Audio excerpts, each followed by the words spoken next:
All right, welcome back to the channel. It's your boy Fanon, and in this video, we're going to have some what I consider to be bad news if this is the case. There are rumors out there or reports out there, and in boxing, a rumor a lot of time, report honestly ain't much better than a rumor, but it's out there and people are talking about it, asking me about it. So let's get into it. The conversation is Derrick James potentially being fired by Anthony Joshua or replaced by Anthony Joshua. And what that says about Derrick James as a trainer, because, there's just a lot of people really dumping on the guy. And I don't understand why. But in this particular case, doesn't make much difference to me. But let's talk about that in this video.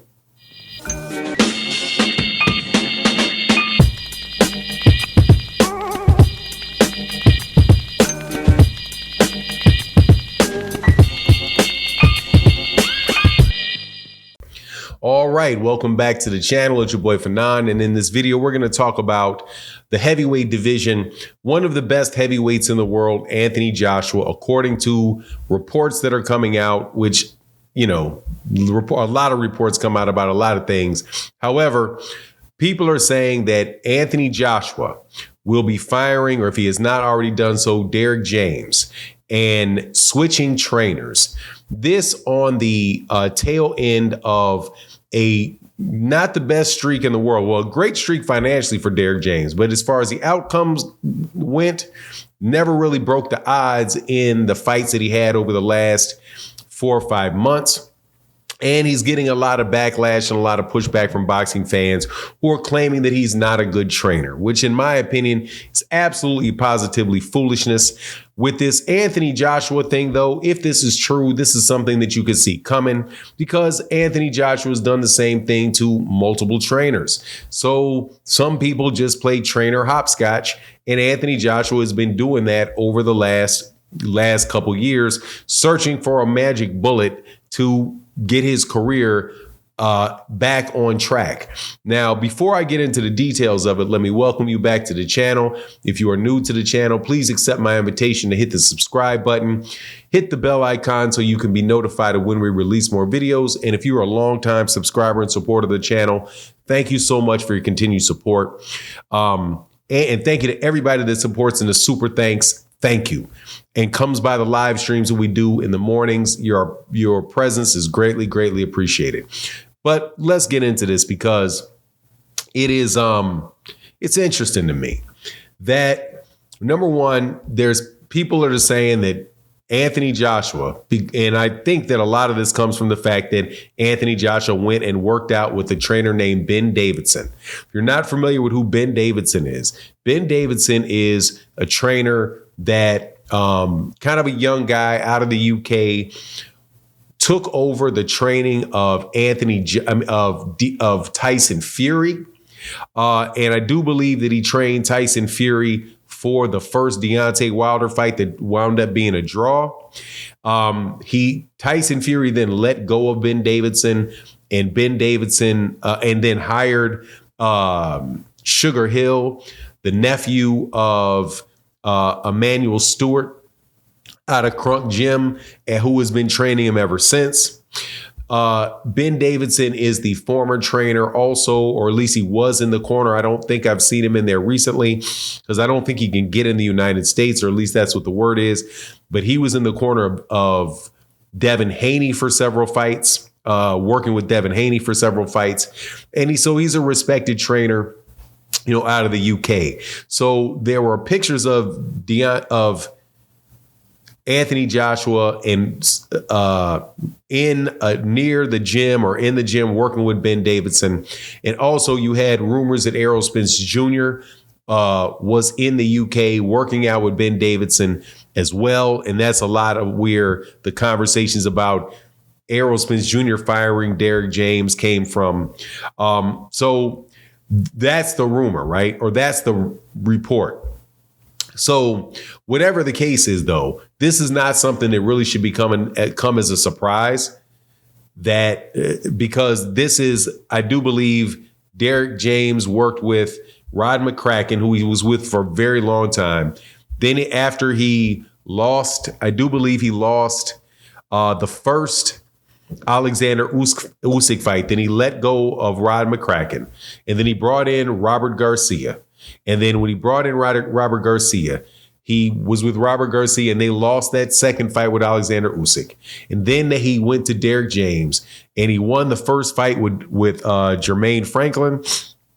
And then he won a second fight with Derek James by knocking out Robert Helenius. But in neither one of those fights, the Jermaine Franklin fight or the fight with Robert Helenius, did Anthony Joshua look exceptionally good. He kind of just looked, he looked like he was good enough to beat the guys fighting in a very, very, basic style. But he got the job done.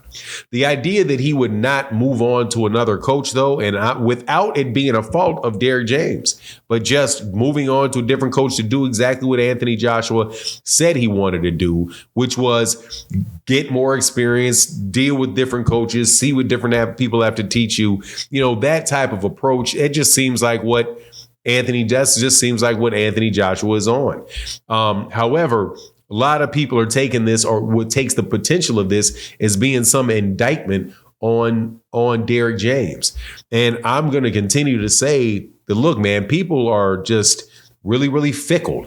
And, with the internet, where social media, where everybody has a voice, and that's just the real of it. Everybody has a voice.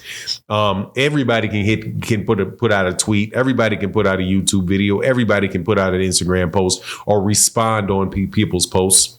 And I'm not saying that's a good thing, bad thing. It's a good thing for me because I get a voice. However, people's voices reflect what's in their head, and a lot of stuff that is in people's head is a bunch of bunk. So you have a guy in Derek James, who was trainer of the year in 2022, a guy that has brought somebody to an undisputed championship at 154, brought somebody an amateur to the Olympics, and to hold 3 titles at 147 pounds. Both of those fighters lost, but they were both underdogs to the people that they fought, and the people that were favored to win all won. So if you looked at what his hand was dealt this year, he did what you would expect to have happened. I don't think anybody, not a lot of people anyway, realistically expected Jermell Charlo to beat Canelo Alvarez. And considering that Errol Spence had the layoff and all of the issues that Errol Spence Jr. had, even Errol Spence Jr. said, hey, man, going through all I've been, I would have myself as the underdog as well. Man, if you are a trainer and your fighter is the underdog and the underdog doesn't win, how does the fighter get dumped on? You know what I mean? I could understand if you were, say, for example, Rod McCracken, who had Anthony Joshua, and Anthony Joshua winds up losing to Andy Ruiz. Then you could be like, hold on, is there a problem here? Because he's supposed to beat that guy. You don't call somebody a terrible coach in NBA if you don't have any good play. You don't have, if you're playing the best team in the league, a defending world champion, and you are kind of running, you're like in the middle of the pack or lower upper pack, and you lose, they're like, no, you have a better team. The other player has better players.